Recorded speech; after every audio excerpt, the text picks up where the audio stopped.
అందరికీ నమస్కారం. గోదాదేవి జయంతి, గోదాదేవి పూర్వజన్మ వృత్తాంతం గురించి తెలుసుకుందాం. చుడికొడుత్త నాచియార్ జన్మ గురించి ఒక భగవద్గాథ ప్రాచుర్యంలో ఉంది. పురుషోత్తమ క్షేత్రంగా ప్రసిద్ధి చెందిన పూరిలో వసంతాచార్యులనే భక్తాగ్రేసరుడు జగన్నాథుని ఆలయంలో ప్రథమ అర్చకుడిగా సేవలందించేవాడు. ఎక్కడా లేని విధంగా దైవం పక్కన శ్రీలక్ష్మి లేకపోవడం ఆయనకు వెలితిగా ఉండేది. శ్రీకృష్ణ అవతారంలోని సుభద్ర ఎందుకు వెలసిందో అనే అనుమానం ఆయనను వేధిస్తూ ఉండేది. ఒక పర్యాయం అదే ప్రశ్నకు సమాధానాన్ని వివరించమని ఆయన తన తండ్రిని కోరాడు. శ్రీకృష్ణ అవతారం సందర్భంగా ఆ అవతార పురుషుని అసమాన సౌందర్యం చెల్లెలు సుభద్రను సమ్మోహపరిచిందని, అందుకే స్వయంభూ అయిన పూరి క్షేత్ర జగన్నాథుడు సుభద్రకు తన పక్కన ఈ క్షేత్రంలో చోటు కల్పించాడని తండ్రి వివరించాడు. ఈ వివరణతో సంతృప్తి పడని వసంతాచార్యులు శ్రీలక్ష్మికి లభించాల్సిన న్యాయమైన స్థానం కోసం దగ్గరలోని వనానికి వెళ్లి దైవాన్ని ధ్యానిస్తూ అన్నపానాదులను విడిచి వ్రతం ప్రారంభించాడు. ఆలయంలో ప్రధాన అర్చకుడు లేని కారణంగా జగన్నాథుని పూజాధికారులు సక్రమంగా జరగకపోవడంతో జగన్నాథుడు వసంతాచార్యుని అనుమానం తీర్చేందుకు వసంతుని ముందు ప్రత్యక్షమయ్యాడు. తాను లౌకిక సంబంధ బాంధవ్యాలకు అతీతుడని, అందరిలోనూ అన్నింటా ఉంటూ అన్యన్య భావం కలిగి ఉంటానని వివరించాడు. కనీసం శ్రీలక్ష్మితోనైనా జగన్నాథుడు తనకు కనిపించాలని వసంతుడు పట్టుబడడంతో దైవం ఆ భక్తునికి వరం ప్రసాదిస్తూ, వసంత, నీవు వీక్షించడానికి ఆరాటపడే శ్రీలక్ష్మి నీకు మరుజన్మలో కూతురిగా లభిస్తుంది. నీవు నిర్వహించిన అర్చనా సేవల కారణంగా మరుజన్మలో నీవు శ్రీవిల్లిపుత్తూరులో విష్ణు చిత్తునిగా జన్మించి శ్రీరంగనాథుని భక్తునిగా ప్రఖ్యాతి చెందుతావు. నీ భక్తిని నాపై అనురక్తిగా చేసుకొని నీ కూతురిగా పెరిగిన శ్రీలక్ష్మి నన్ను కీర్తిస్తూ ప్రబంధాన్ని రచించి తరిస్తుంది అని తెలిపాడు. అలా ఒక భక్తుని ఆరాటాన్ని తొలగించడం కోసం చూడికొడుత్త నాచియార్ అవతరించిందని చెబుతారు. ఆండాల్ అనగా చూడికొడుత్త నాచియార్ పసి వయసులోనే పరిమళించిన వికసిత భక్తి కుసుమం.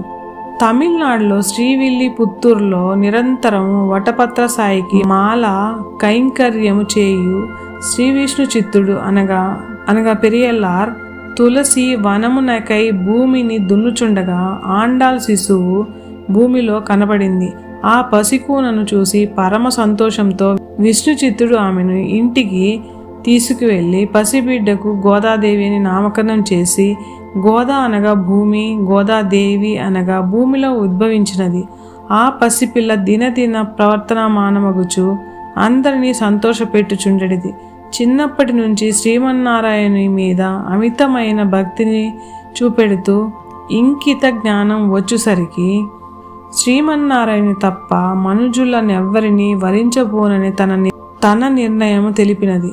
తండ్రి విష్ణు చిత్తుడు ప్రతిరోజు శ్రీవిల్లిపుత్తూరులో వటపత్ర సాయికి మాల కైంకర్యమును చేయుచుండుట చూసి గోదాదేవి పరవశించెడిది. తండ్రి కట్టిన మాలలు తండ్రికి తెలియకుండా తన కొప్పుపై ధరించి నూతిలో తన సౌందర్యమును చూసుకొనుచు తిరిగి ఆ మాలలను యథాస్థానంలో ఉంచెడిది. ఒకనాడు తండ్రి ఇది చూశాడు. అది తప్పని భావించాడు. నిర్మాల్యమైందని ఆనాడు వటపత్ర సాయికి పూమాలను సమర్పించలేదు. గోదాదేవిని సున్నితంగా మందలించాడు. అమ్మ, స్వామికి నిర్ణయింపబడిన పూలదండ నీవు ముందర ధరించుట అపచారమమ్మ అని చెప్పాడు. గోదాదేవి తన కొప్పులో ముడిచిన పూలదండను సమర్పించకుండుటకు విష్ణుచిత్తుని కలలో వటపత్ర సాయి అగుపడి కారణం అడిగినాడు. విష్ణుచిత్తుడు యొనరించిన చిన్ని అపరాధమును వివరించి, అంచేత మీకు మాలలను సమర్పించలేకపోతిని, కొత్తవి తయారు చేయుటకు సమయం లేకపోయింది అని విన్నవించుకున్నాడు. వటపత్ర సాయి చిరునవ్వుతో విష్ణుచిత్తుని చూసి, నీవు చింతించవలదు, సందేహించవలదు. గోదాదేవి తాను ముందు దాల్చిన మాలికయే మేము కోరదగినది. ఆమె కొప్పులో దాల్చని మాలికలు మాకు వద్దు. ఆమె విషయం మీకు తెలియదు. లక్ష్మీదేవియే ఈ లీలా విభూతి యందు భూలోకమున గోదాదేవిగా అవతరించినది అని చెప్పాడు. గోదాదేవి యుక్త వయస్సునందగానే గోపికలు కృష్ణుని యందు చూపిన అనురక్తి ఆమె యందు పొడసూపినది. గోపికలు తమకముతో శ్రీకృష్ణుని కొరకు కాత్యాయన వ్రతమాచరించరని వినగా ఆమెకు కూడా వటపత్ర సాయి యందు అటువంటి అనురక్తి కలిగినది.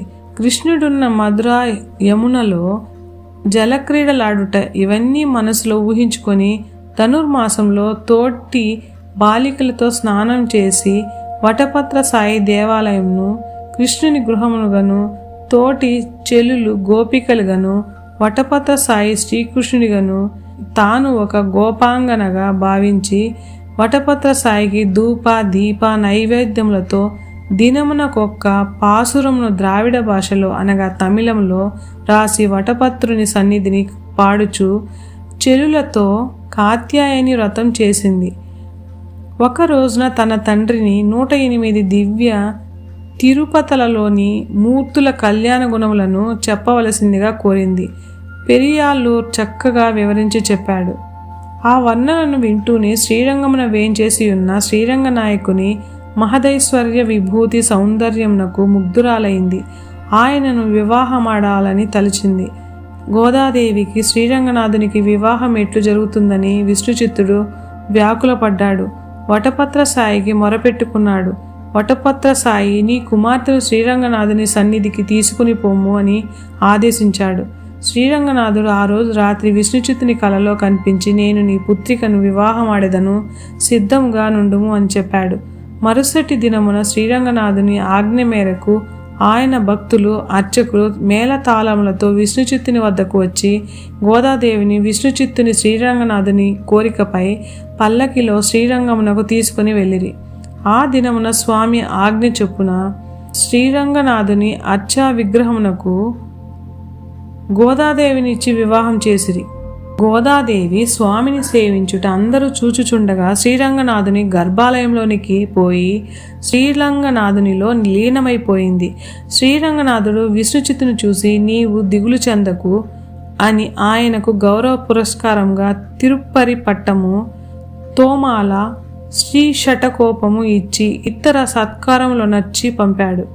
గోదాదేవికి ఆండాల్ అనగా భక్తుల మేలుకొనది చూడి కొడుతామాల్, స్వామికి తాను ముడుచుకొని పూమాలలు ఇచ్చునది అని పేర్లు వచ్చాయి.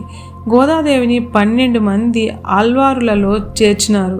ధనుర్మాసంలో ఆమె ప్రతిరోజు రచించి పాడిన తిరుప్పావై పాసురములు జగత్ విఖ్యాతినంది. అన్ని వైష్ణవ దేవాలలోనూ ధనుర్మాసం నందు ప్రతి ఏటా అత్యంత భక్తితో ప్రజలందరూ 30 రోజులు పాసురములను పాడుచు లోకోత్తరముగా సేవలు చేయుచున్నారు.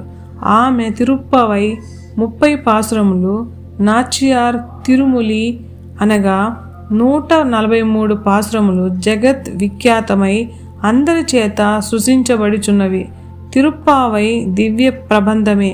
30 రోజులు పాడినవి మేలు పలుకుల మేలు కొలువులు. ఒక రోజున విష్ణుచిత్తుడు గోదాదేవి వెనకాల శ్రీవిల్లి పుత్తూరులోని శ్రీకృష్ణాలయమున ప్రవేశించారు. గోదాదేవి నిశ్చల చిత్తంతో శ్రీకృష్ణుని ధ్యానించింది. మీరు సర్వాంతర్యాములు, 108 దివ్య తిరుపతులలోనూ మీరే ఉన్నారు. ఇచ్చట మీరు శ్రీకృష్ణులు, శ్రీరంగములో శ్రీరంగ నాయకులు, మీరే శ్రీరంగనాథులైన నన్ను మీ దేవిరిగా పరిణయమాడండి.